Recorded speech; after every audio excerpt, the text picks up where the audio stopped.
बच्चों आज class math का कुछ ऑब्जेक्टिव क्वेश्चन है, जिसे फिर समय मिलेगा तो उसको बनाकर भी एक एक बता दूंगा। खाली आंसर बता रहा हूँ, उसको ध्यान से बनाने का सीखो। कह रहा है कि इनमें प्रश्न 1 से 100 तक जो दिया हुआ है, देखो वो प्रश्न है जो परीक्षा में हमारे पर पूछा जाता था। निम्नलिखित में कौन सा भिन्न दशमलव प्रसार शांत है? तो दशमलव प्रसार शांत का मतलब जो वो कट जाए, भाग देने पर क्या हो जाता है, वो कट जाता है। यानी कि तुमको 15/1600, 15 कितना है 1600। यानी शांत का मतलब वो एक कुछ देर तक जाता है, वो शांत है यानी कट जाता है। दशमलव पर के भागा क्या हो जाता है, कट जाता है, वही शांत है। आगे है दूसरा मन में p, n इन 3 के पावर n रूप में हो और तथा p, n 6 के पावर n गुना 5 के पावर n रूप में तथा a में n का कोई यानी यम्योत्तर पूर्णांक हो तो भिन्न के रूप में p के रूप में दशमलव प्रसार कैसा होगा? तो शांत होगा। कैसा होगा? यह दशमलव के रूप में प्रसार शांत होगा। अगला है यदि भाग एल्गोरिथ्म से a बराबर BQ प्लस R में b बराबर 73, q बराबर 74 और r बराबर 23 हो तो क्या a का मान क्या होगा? तो सबसे पहले इसको जो है यह सोल्व करना पर सोल्व करके मान रखो, सोल्व करो और इसका a का मान कितना हो जाएगा 2505। 2500 कितना होगा 5। जैसे समय मिलेगा इसको बना देंगे हम। बहुपद 11x minus 11 x square minus 11x minus 42 के शून्य। तो शून्य का मतलब जो लास्ट में आंसर तय है, इसके बहुत जो व्यंजक का गुणनखंड है। जैसे मान ली कि एक्स स्क्वायर, इसको जब गुणनखंड करेगा तो ये 11 यानी कि कितना हो जाएगा -3। देखो यानी कि -3 प्लस 14 क्या हो जाएगा -3 प्लस 14। तो 14 में से 3 घटाएगा तो 11 हो गया। 11 और 14 3 42, 14 3 कितना हो जाएगा 42। तो दोनों जो गुणा करने पे आया 42 आया और घटाने पर भी 11 आ जा रहा है। तो शून्य का मान क्या है 11 आइए गया, इधर 42 आइए गया तो कितना आ गया तुम्हारा बी वाला। कितना आ गया बी वाला आ गया।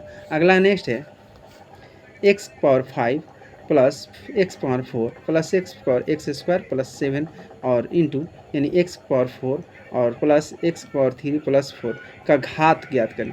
तो सबसे पहले घात ज्ञात करने के लिए यहाँ देखो c दिया है, कितना दिया है c का मान दिया है। तो c में कितना दिया है 9 दिया है। कितना दिया है c का मान कितना है 9 है। तो इसको हम सोल्व करेंगे। इसको क्या करें बहुपद को क्या करेंगे, जब हम सोल्व करेंगे तो तुम्हारा कितना हो जाएगा 9 हो जाएगा। कितना हो जाएगा जब जैसे तुम बनाकर इसको मान गुना कर चाहे किसी तरह इसको सोल्व करेंगे, जोड़ घटाव करेंगे तो इसको मान कितना हो जाएगा 0। क्योंकि घात कह रहा है क्या, तो घात का मतलब पावर होता है। घात का मतलब क्या होता है पावर होता है। चलो अगला है कि तुमको निम्नलिखित में कौन बहुपद है? तो बहुपद मैंने ज़्यादा संख्या में हो, कितना हो बहुपद मैंने ज़्यादा संख्या में हो। देखो यह 2x square plus 1/2x plus 3/x 3/x और x square plus 2 into x plus 3 है। तो यहाँ पर तुमको यानी एक्स स्क्वायर प्लस 4 प्लस 4 यह सही है, तुम्हारा डी वाला सही है क्योंकि बहुपद यही है। बहुपद क्या है यही है। नेक्स्ट निम्नलिखित में से किस द्विघात बहुपद का शून्य -2 और m10 है। अब देखो -2, अब तो इसको सोल्व करेंगे क्योंकि हम जोड़ घटाव करेंगे इसके पहले वाला बहुपद को। शून्य के क्या है बी वाला। देखो सबसे पहले कि अगर -2 है तो 8 में से अगर 2 घटा देंगे तो कितना हो जाएगा 8, बीच में 1 से 8 एक से मिल गया। और 10 दूना 20, 10 दूना कितना हो गया मिल गया, 10 दूना कितना हो गया 20 मिल ही गया। तो माइनस में है तो -10 दूना 20, -20 10 दूना 20 मिल गया। और यहाँ घटा देंगे तो माइनस भी कितना हो जाएगा यानी कि -8 हो जाएगा। तो उल्टा समझ में आ रहा है। तो कितना हो जाएगा तुम्हारा बी वाला एक्स स्क्वायर -8x प्लस 20। चलो अगला है कि यदि बहुपद पी एक्स बराबर 3x स्क्वायर -4 के शून्य के ए अल्फ़ा एवं बीटा हो तो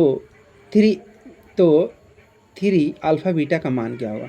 अब 3 अल्फ़ा बीटा का मान क्या करता है, मान लीजिए कि इसका शून्य पहले हल करेंगे। क्या करेंगे पहले हम हल करेंगे तो -4 रखेंगे। कितना रखेंगे मगर -4 रखते हैं। कितना रखते हैं x का मान -4 रखते हैं।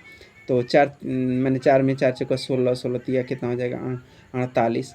तो अब इसका जब देखो अब इसका भी कितना रखेंगे -x का रखेंगे तो x इधर माइनस रखेंगे तो माइनस में प्लस में हो जाएगा। माइनस में क्या हो जाएगा प्लस हो जाएगा। और नहीं तो सबसे पहले इसको हम इसी तरह बहुपद के रूप में इसको बनाने की कोशिश करें। बहुपद के रूप में क्या बनाएंगे तो हमको -4 आएगा। कितना आएगा -4 यानी अल्फ़ा बीटा का मान कितना आएगा 4 -4 रखेंगे। चलो अगला है कि साइन 45 और कॉस 45। तो साइन 45 और कॉस 45 का सबसे पहले इसमें तुमको याद करना पड़ता है। क्या भाई, यह फार्मूला है त्रिकोणमिति का और याद करना पड़ता है। यानी कि दोनों का जोड़ेंगे तो कितना होगा, यानी √2 कितना, √2 कितना हो जाएगा, √2 हो जाएगा। साइन 45 और कॉस 45 का मान कितना होता है, √2। इसको √2 नहीं, अगर हिसाब की तरह इसको बनाएंगे, क्या करें, हिसाब की तरह बनाएंगे। और बहुत अच्छा इसको बनाने का भी तरीका है, जो धीरे धीरे आप ये ऑब्जेक्टिव के जब पढ़ाएंगे तो तुमको हम बना कर ही कम बनाएंगे, यानी कि ज़्यादा बनाने की भी कोशिश करेंगे, क्योंकि बन जाएगा तो वो अच्छा रहेगा, क्योंकि तुमको समझ में भी आ जाएगा। चलो, यदि द्विघातीय बहुपद के x² plus 3x plus k का मान एक शून्य हो तो 2 को के मान के रूप में होगा। अब बताओ, मान लीजिए कि के मान रखते हैं, के का मान रखेंगे शून्य के रूप में 2 है, शून्य के रूप में क्या है, 2 है। तो एक शून्य का 2 हो तो दूसरा के का मान क्या है, तो मान लीजिए कि एक का मान 2 है तो दूसरा के क्या हो जाएगा, यानी यहाँ दिया है तुम्हारा -6/5। कितना दिया है, -6/5। उसी तरह हम के का मान रखकर और उसको गुना करेंगे, के कितना का शून्य करेंगे तो हम इस तरह उसको हिसाब मान रखकर और बनाने की कोशिश करेंगे।